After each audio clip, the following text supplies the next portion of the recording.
I used to think that we had to work hard for a long time to have a happy life, outperform at work and perpetually aim for promotions, tick off all the targets to success, meet the perfect partner, and flog ourselves into a body shape that stood for admiration.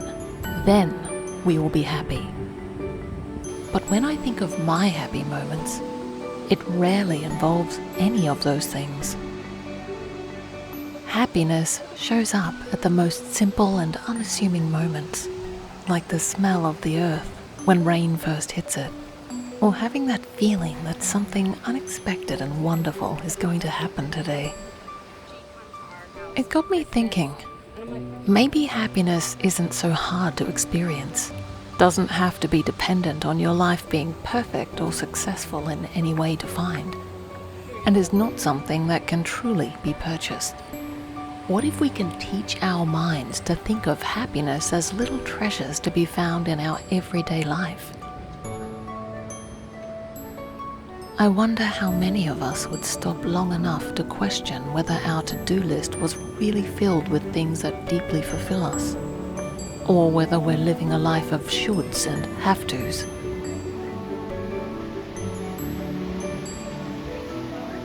Experiencing joy is like collecting small moments in the everyday. They are snippets, short windows, but there are many of them.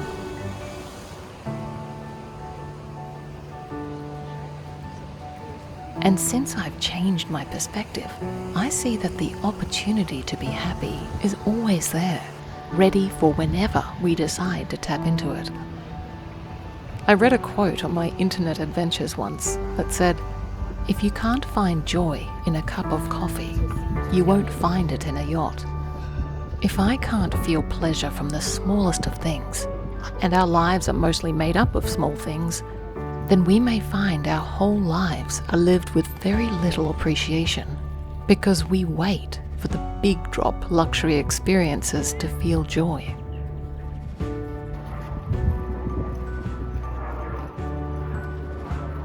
In a world full of choices, and also advertising that tells us our life would be so much better if we bought the thing, we all return to our baseline level of happiness, and the thrill of buying stuff wears off. But the never-ending true source of well-being doesn't dry up. We form a deeper connection with our surroundings, people, and our experiences when we appreciate, and everything else becomes a bonus.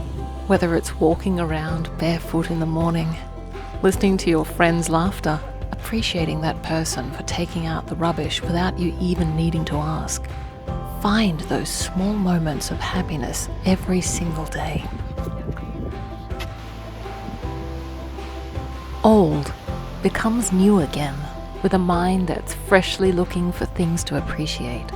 I used to spend a lot of time thinking about things that were completely out of my control.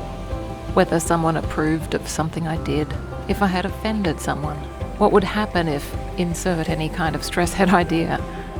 And now I realize that the constant cycle of stressing about the future, or the past, or the plethora of unknowns, robbed me of being joyful now.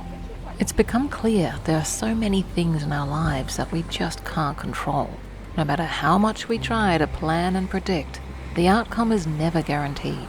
So when I am feeling like I'm maxing out my stress meter, I take inventory of all the things that might be causing it, then circle which of those things I can do something about.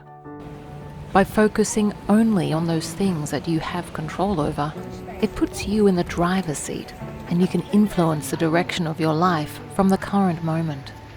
There's a Swedish word called musa, which translates to English as cozy, but it is more than that. It involves being relaxed, taking time out from must-dos and stress, being in the moment, enjoying it with all your senses. The moment is whatever you enjoy, so it is a very individual experience. For me, enjoying something is to be able to absorb experiences fully, to not have to do anything, be rushed, or be on any timeline set by someone else's plans and deadlines, which is why I like my alone time. Most of us do the same thing day in, day out. hooked to our technology and staring at the same grey walls and buildings, thinking the same thoughts and worrying about the same problems. While I think a good routine or daily structure is important, if we're not attentive, it's easy to disconnect from our creativity, curiosity, and our youthful sense of wonder. So I try to take a few moments out of my day to practice this cozy feeling, which is often in the form of a walk at the beach or other times at the city's parks. No matter where it is, I make it a practice to turn off my phone and allow my mind to become more still. And in that process, I can recharge and heal. So a simple way to lift our mood: appreciate. In your mind, think of one thing to appreciate and hold it in your mind for 20 seconds. Unlike to-do lists, this is not a race to get it done as quickly as possible and tick it off. The effort, the practice itself, is the reward. Practicing appreciation has a compounding effect and can help offset and overcome the difficult times. Living in a great country, having the space and freedom to move, feeling safe on my solo adventures. When was the last time you gave yourself permission to stop what you were doing to watch a thunderstorm, or take 2 hours one afternoon to discover a new area of your neighborhood or nature? I realize this might sound cheesy, but I encourage you to make a list or take a few easy minutes before going to sleep to recall all of the good things that are happening for you right now. Feeling deep contentment is one of the most powerful states to be in. There are so many moving parts to all of our lives, like our personal goals, work, family, and health, that unless we intentionally take time to slow down, I don't think we can fully process all that goes on, and how far we've come, and how well we're truly doing. Although I feel it's unrealistic to expect to be happy all the time in all circumstances, I do feel there is a lot more room to allow joy in, through the process of paying attention to our thoughts. I don't believe in suppressing negative emotions, but accepting where we're at and understanding it is part of the fullness of a human experience. Perhaps without the contrast of life, maybe happiness wouldn't have the feeling and meaning that it does. We have the privilege of accessing technology and peeking into other people's lives, and this often means we only get access to the surface level of someone's life, often their best moments. It can be too easy to isolate other people's privileges and think that they're so much happier than we are. But the truth is, we don't know the full story, what goes on behind the scenes, whether they struggle to get up every day, or what pain they try to live through to survive. This might be one of the biggest reasons for not comparing our lives to others or wishing we were like someone else.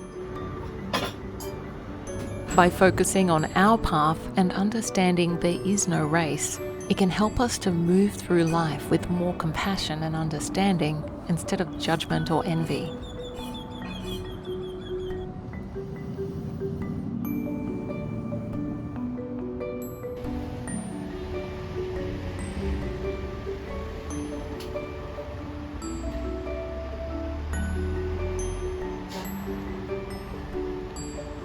When we learn to develop our own capacity for joy, rather than hoping others will behave a certain way for us to feel happy, then we start to really come to life.